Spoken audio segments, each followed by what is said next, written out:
बांग्लादेश के पूर्व प्रधानमंत्री खालिदा जिया के बेटे तारिक रहमान आज 17 साल बाद बांग्लादेश लौट आए हैं। ढाका एयरपोर्ट के पास उनका स्वागत करने के लिए उनकी पार्टी बांग्लादेश नेशनलिस्ट पार्टी के 1 लाख से ज्यादा कार्यकर्ता जुटे, जबकि ढाका के बाहर एक रैली में 20 लाख समर्थकों के जुटने का दावा किया जा रहा है। तारिक रहमान गिरफ्तारी से बचने के लिए 2008 में लंदन भाग गए थे, तब से वे लंदन में ही रह रहे थे। बांग्लादेश में अगले साल 12 फरवरी को आम चुनाव होने वाले और इस चुनाव में शेख हसीना की पार्टी अवामी लीग को बैन कर दिया गया है, जिसके बाद बांग्लादेश नेशनलिस्ट पार्टी चुनाव जीतने की सबसे बड़ी दावेदार मानी जा रही है। तारिक रहमान ढाका विश्वविद्यालय में छात्र नेता उस्मान हादी की कब्र पर भी जाएंगे, जिसकी हाल ही में गोली मारकर हत्या कर दी गई थी। बांग्लादेश नेशनलिस्ट पार्टी नेता तारिक रहमान अपनी पत्नी डॉक्टर जोबेदा रहमान और बेटी बैरिस्टर जाइमा रहमान के साथ बांग्लादेश पहुंचे हैं। तीनों ने सिलहट जिले के ओस्मानी अंतर्राष्ट्रीय हवाई अड्डे पर लैंडिंग की।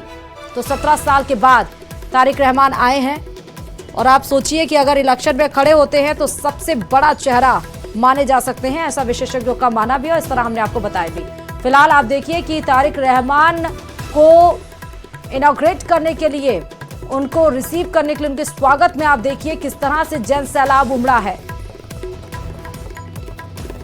ढाका एयरपोर्ट के पास उनके स्वागत के लिए उनकी पार्टी बांग्लादेश नेशनलिस्ट पार्टी के 1 लाख से ज्यादा कार्यकर्ता यहां पर जुटे, आप देखिए। और हालांकि जिस तरह से कल ढाका में बम ब्लास्ट हुआ, धमाका हुआ, और उसके बाद से सुरक्षा भी तैनात कर दी गई है। चप्पे चप्पर पर सेना ने, मतलब पुलिस ने मोर्चा संभाला हुआ है, लेकिन 1 लाख से ज्यादा कार्यकर्ता और ढाका के बाहर एक रैली में 20 लाख समर्थकों के जुटने का दावा किया जा रहा है।